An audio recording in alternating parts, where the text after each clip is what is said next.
बिस्मिल्लाहिर्रहमानिर्रहीम। मैं बड़ा शुक्रगुज़ार हूँ आप आज हफ्ते वाले दिन इंतहाई शॉर्ट नोटिस पर तशरीफ़ लाए हैं। जैसा कि आपको मालूम है कि मईशत के हवाले से मुस्बत आसार जो हैं वो आना शुरू हो गए हैं और आलमी जरीदे हों, आलमी इदारे हों, हर तरफ से मईशत को लेके मुस्बत ख़बरें जो हैं वो आ रही हैं। और इसमें आपने देखा कि ब्लूमबर्ग ने, जो कि एक बड़ा अच्छी शोहरत का हामिल आलमी मालियाती जरीदा है, उसने पाकिस्तान में महंगाई में और अफरात ज़र में कमी के हवाले से प्रेडिक्शन दी और जो ग्रोथ है शरह नमू में इजाफे के हवाले से प्रेडिक्शन दी। इसी तरह आपने देखा अभी गैलप का हाल ही में सर्वे आया है और उसमें बिज़नेस कॉन्फिडेंस लेवल में इंक्रीज़ के हवाले से बात की गई है कि जो बिज़नेस कॉन्फिडेंस है उसमें इजाफा हुआ है और जो सरमायाकार हैं स्पेशली फॉरेन डायरेक्ट इन्वेस्टमेंट के हवाले से और डोमेस्टिक जो हमारे बिजनेसमैन हैं जो लोकल इन्वेस्टमेंट के हवाले से खासी मुस्बत पेशरफ देखने में आ रही है। आए रोज़ कोई ना कोई रिपोर्ट ऐसी आती है जिसके अंदर इस बात के इशारे शामिल होते हैं, अंदिए शामिल होते हैं कि पाकिस्तान में आने वाले माह में, आने वाले सालों में महंगाई में भी कमी वाक़या होगी और इसके साथ साथ ग्रोथ में भी इजाफा होगा। तो वो ब्लूमबर्ग हो, वो गैलप का सर्वे हो, वो यूनाइटेड नेशंस की रिपोर्ट्स हों, तमाम जो अच्छी शोहरत के हामिल आलमी इदारे हैं या जरीदे हैं, वो शहबाज शरीफ साहब की फेडरल गवर्नमेंट के हवाले से अच्छी और मुस्बत ख़बरें भी दे रहे हैं और उसके साथ उन्होंने प्रोजेक्शंस भी की हैं कि आने वाले माह और साल के अंदर क्या क्या बेहतरियाँ जो अब आएंगी। और हमारे हुकूमत में आते ही आपने देखा कि जिस तरीके से बिज़नेस कॉन्फिडेंस बढ़ा है, वो गैलप का सर्वे उसकी डिटेल में बात करता है और ना सिर्फ बात करता है बल्कि अगर आप देखें कि कल एक न्यूज़ रिपोर्ट और आई कि जो लार्ज स्केल मैन्युफैक्चरिंग है, जो बड़ी सनतें हैं, उनमें जो पैदावारी कुव्वत है उसमें 21 माह में सबसे ज़्यादा इजाफा गुज़िश्ता माह में हुआ है। वो मईशत हो, वो सनत हो, हर तरफ से जो है वो हमें मुस्बत इशारे भी मिल रहे हैं, मुस्बत ख़बरें भी आ रही हैं। और शहबाज शरीफ साहब के आते ही आपको पता है कि ब्लूमबर्ग ने ये बड़ी खुल के बात की थी कि शहबाज शरीफ साहब को मालियाती इदारों के साथ मुज़ाकरात का तजर्बा है और वो माशी इस्लाहात रखने की काबिलियत रखते हैं, तो इससे बड़ा एक मुस्बत असर गया है। और इसके साथ साथ मैं ये भी समझता हूँ कि 16 माह की जो पिछली हुकूमत थी उसमें जो मुल्क को डिफ़ॉल्ट से बचाया और उसके नतीजे में आपने देखा कि रुपया मुस्तहकम हुआ और मुस्तहकम रहा।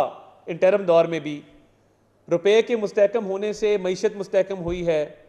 स्टॉक एक्सचेंज को अगर आप देखें तो स्टॉक एक्सचेंज के हवाले से भी बड़ी मुस्बत खबरें आ रही हैं, रोज़ नया रिकॉर्ड कायम हो रहा है। तो ये बिज़नेस कॉन्फिडेंस का जो लेवल है ये उसमें इजाफे का एक और सबूत है। तो ये इंशाअल्लाह ताला मईशत के हवाले से तमाम इक़दाम अच्छे उठाए जा रहे हैं और इसकी गवाही अब आलमी सतह पर आना शुरू हो गई है।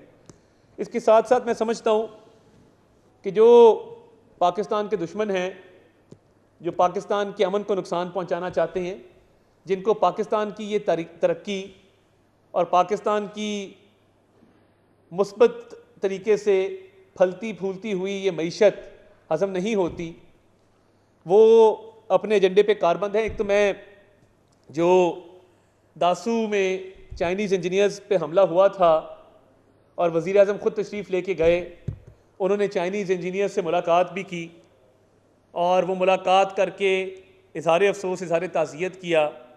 उसमें जो चाइनीज़ इंजीनियर्स वफ़ात पा गए थे वो बाकायदा उनके जस्ते खाकी जब भिजवाए गए हैं चाइना, तो वफाकी वज़ीर बराए ओवरसीज़ पाकिस्तानीज़ सालिक हुसैन साहब साथ गए और वहाँ पे चाइनीज़ हुकाम के साथ, चाइनीज़ जो हुकूमत है उसके साथ इज़हार ताज़ियत, इज़हार अफसोस किया। तो ये पाक चीन दोस्ती का आपको पता है कि जिस तरीके से शहबाज शरीफ साहब ने, नवाज शरीफ साहब ने, हमारी हुकूमत ने हमेशा उसको अहमियत दी है। और इस वाक़े का जैसे ही पता लगा तो आपको पता है कि शहबाज शरीफ साहब फ़ौरन ही चाइनीज़ एम्बेसी गए, चीन के सफ़ीर से मुलाकात की। उसके बाद दासू का जो विज़िट किया, मैं समझता हूँ कि वो भी तारीख़ में पहली बार कोई वज़ीर आज़म इस तरह उस साइट पे गया है सिर्फ़ पाक चीन दोस्ती की खातिर, और ये पैगाम देने के लिए कि हम पाक चीन दोस्ती को बहुत अहमियत देते हैं। और इसके साथ साथ कि जो चाइनीज़ इंजीनियर्स थे उनका हौसला बढ़े, तो ये एक वज़ीर आज़म साहब का एक इक़दाम था जो मैं समझता हूँ कि एक तारीख़ी इक़दाम था। और इसके साथ साथ मैं चंद चीज़ें आपके नोटिस में देना चाहता हूँ कि वज़ीर आज़म साहब ने बहुत सारे इजलास इस पर किए चाइनीज़ सिक्योरिटी के ऊपर, और उन्होंने एक इंक्वायरी कमेटी बनाई थी दासू वाले वाक़े के ऊपर इंक्वायरी करने के लिए, क्योंकि सबसे अहम ये हमारी चाइनीज़ सिक्योरिटी है और हमारे हौसले भी बुलंद हैं, हम पुरज़म हैं और किसी को अमन ख़राब नहीं करने देंगे। हमारी arm forces, law enforcement agencies सब जो हैं वो दहशत गर्दी के ख़ात्मे पर कारबंद हैं और इस पे पूरी नीयत के साथ, पूरी लगन के साथ इस नासूर को जड़ से उखाड़ने में अपना किरदार अदा कर रहे हैं। इंक्वायरी कमेटी ने जब अपनी रिपोर्ट भेजी तो उसमें वज़ीर आज़म साहब ने चंद अफसरान के ख़िलाफ़ इंज़बाती कार्रवाई करने का हुक्म दिया है, और मैं आपसे शेयर भी कर लूँगा। उसमें RPO हज़ारा डिवीज़न, उसमें DPO upper Kohistan district, DPO lower Kohistan district, director security Dasu hydro power project और commandant special security unit KPK, इनके खिलाफ 15 दिन के अंदर डिसिप्लिनरी एक्शन, और इनके खिलाफ जो इंक्वायरी रिपोर्ट आई है, इनके खिलाफ जो इंज़बाती कार्रवाई का कहा गया है, और कहा गया है कि इन्होंने अपने फ़राइज़ में गफलत बरती, इनको अलर्ट होना चाहिए था।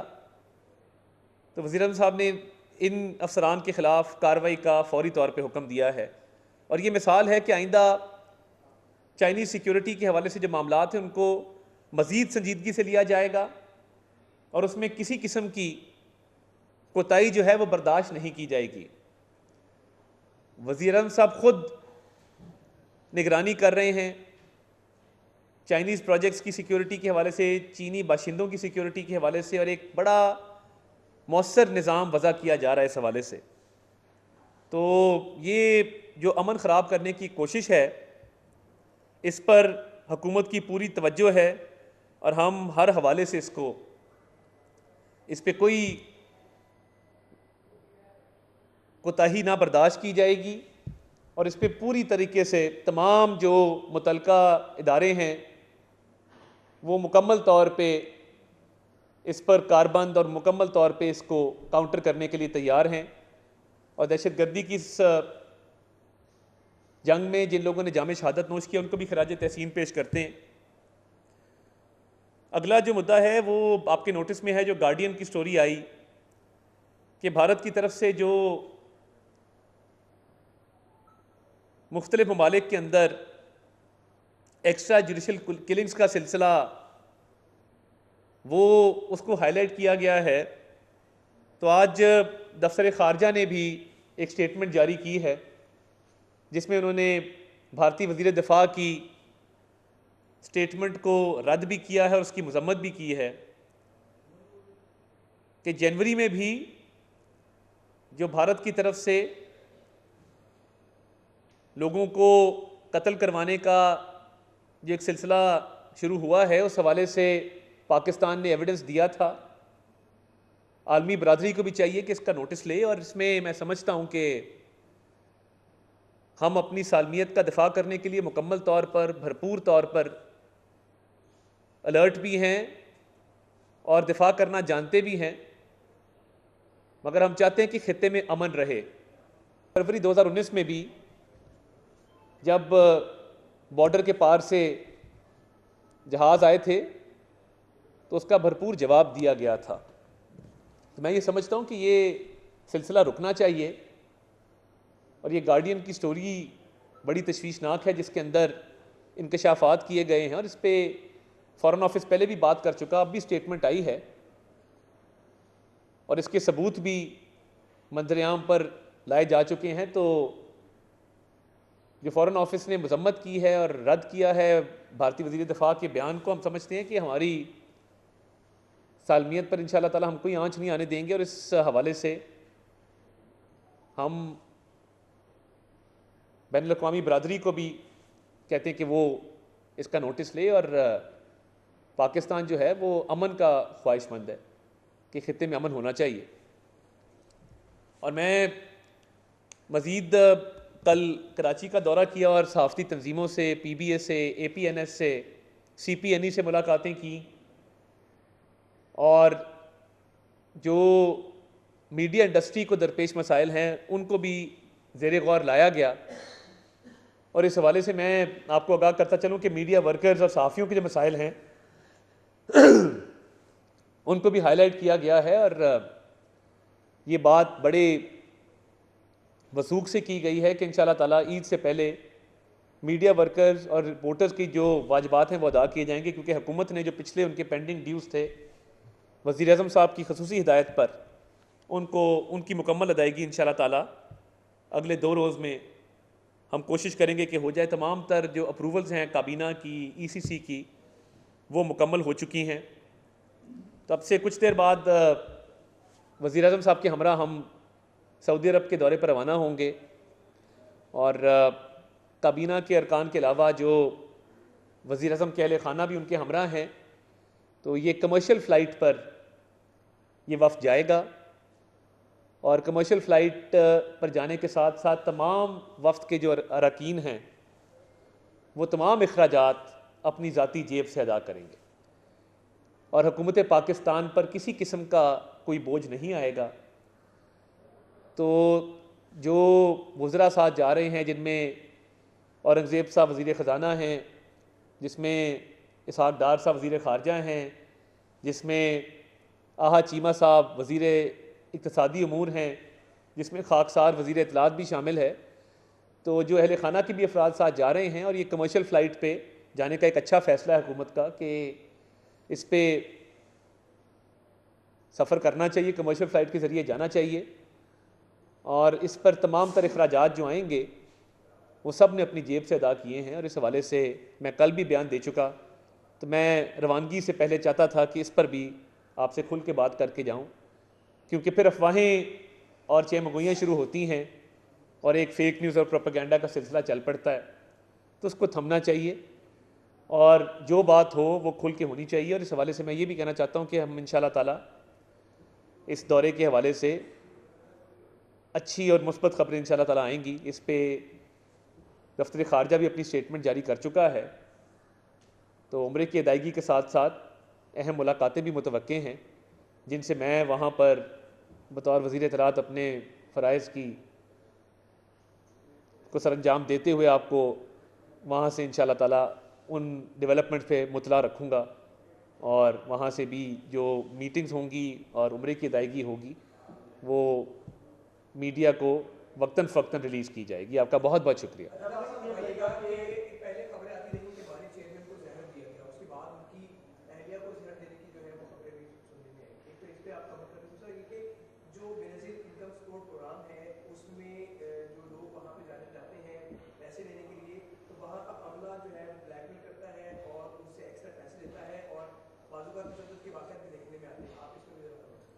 बहुत शुक्रिया जी, मैं बड़ा मशकूर हूँ। देखिए जहर देने के हवाले से वो जो हार्पिक वाली एक स्टोरी चली थी कि वो 3 कतरे हार्पिक के डाले गए हैं बुशरा साहिबा के मशरूब के अंदर, उनके डॉक्टर का बयान आ चुका है उस हवाले से और उन्होंने कहा कि ऐसी कोई बात नहीं है और वो सेहतमंद है माशाल्लाह। तो ये तमाम ख़बरें पहले ही रद्द हो चुकी हैं और तिब्बी माहिरीन भी ये बात कर चुके हैं। तो देखिए जो सहूलियात वहाँ पे फ़राहम की गई हैं वो एक्सरसाइज वाली साइकिल हो, वॉकिंग गैलरी हो, तरह तरह के जो खाने हैं, वो रोज़ जो मेन्यू बनता है, वो उस हवाले से मुकम्मल उनको आज़ादी है। वो तो बाकायदा एक सियासी दफ्तर के तौर पे कई दफ़ा मुझे लगता है कि चल रहा है कि जहाँ पे लोग आ जा रहे हैं, मेल मुलाकात कर रहे हैं। तो मैं नहीं समझता कि इन ख़बरों में कोई सदाकत या कोई हकीकत है। आपके सामने है कि जिस तरीके से मेल मुलाकात की जाती है और अडयाला के बाहर रोज़ एक प्रेस कॉन्फ्रेंस होती है, तो ये प्रेस कॉन्फ्रेंस अंदर से मिल के आते हैं तो बाहर आके करते हैं।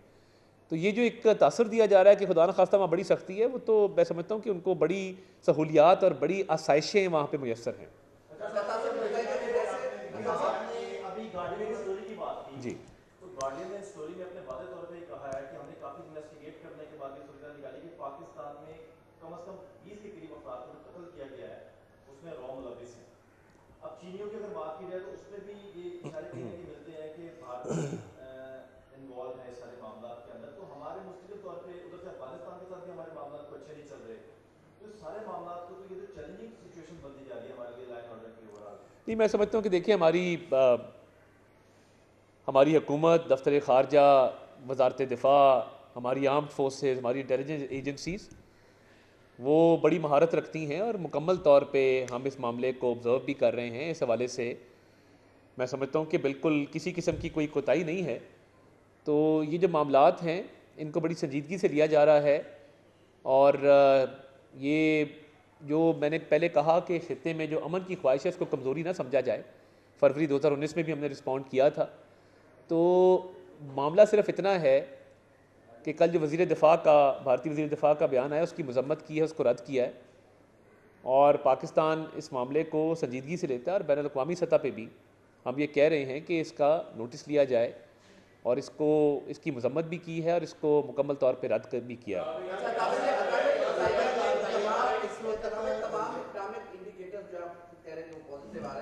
IMF ने भी कहा है कि हम पाकिस्तान के साथ अगले मुआहदे के लिए बातचीत करने के लिए तैयार है क्योंकि तमाम वो जो इंडिकेटर्स है वो मुस्बत है।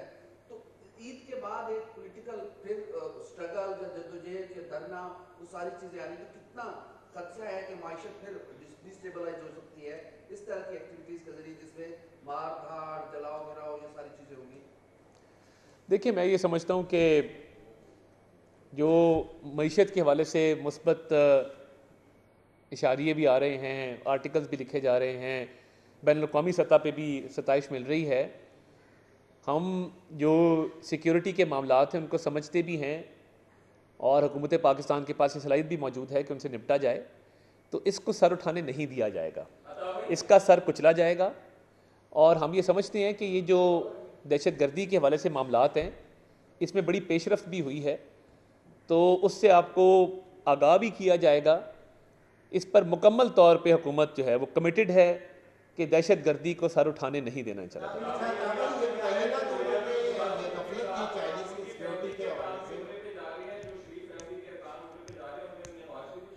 नहीं, देखिए, मियां नवाज शरीफ साहब नहीं वफ़ में शामिल। मैंने अहले खाना की उनकी बात की, तो वो उनकी अहले खाना है जिसमें उनके साहबजादे शामिल हैं। तो मैं समझता हूँ कि वो ख़ुद अपने अखराजात बर्दाश्त करेंगे और कमर्शियल फ़्लाइट है तो इसलिए इसको सियासत से अलग रखा जाए।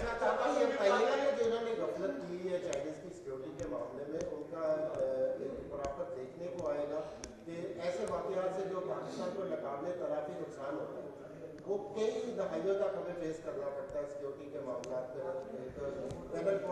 पाकिस्तान का इमेज अच्छा नहीं जाता।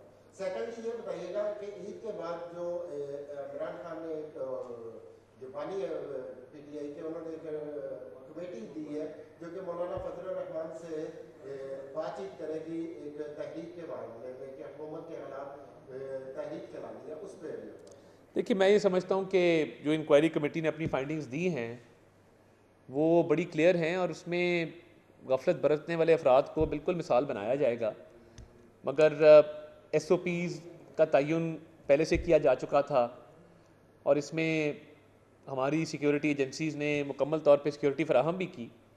मगर इसमें चंद अफराद जो जिनकी गफलत सामने आई है उनके खिलाफ एक्शन होगा और आइंदा इंशाअल्लाह ताला ऐसे मामलात नहीं होंगे, क्योंकि हुकूमत ने उन SOPs को रीविज़िट करके रिवाइज़ भी किया है और मुकम्मल तवज्जो इस चीज़ के ऊपर। तो आप देखेंगे कि सिक्योरिटी के जो मामलात हैं वज़ीर आज़म ने ख़ुद निगरानी की है, ख़ुद मीटिंग्स की हैं और चीनी सिक्योरिटी को वो ख़ुद देखा करेंगे तो इससे एक बैन अवी सतह पर भी एक अच्छा मैसेज किया है। लास्ट क्वेश्चन, मैं उम्र से भी जाना है जी जी।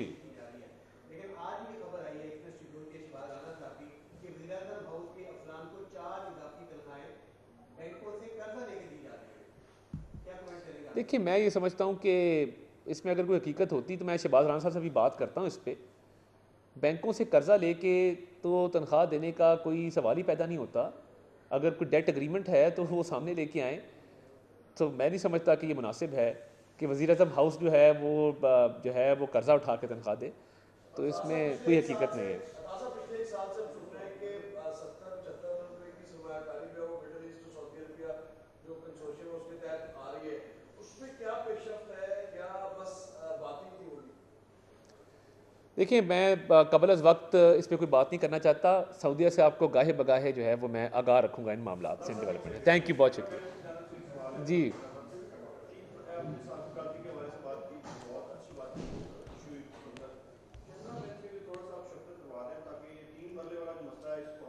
जिसको करते मैं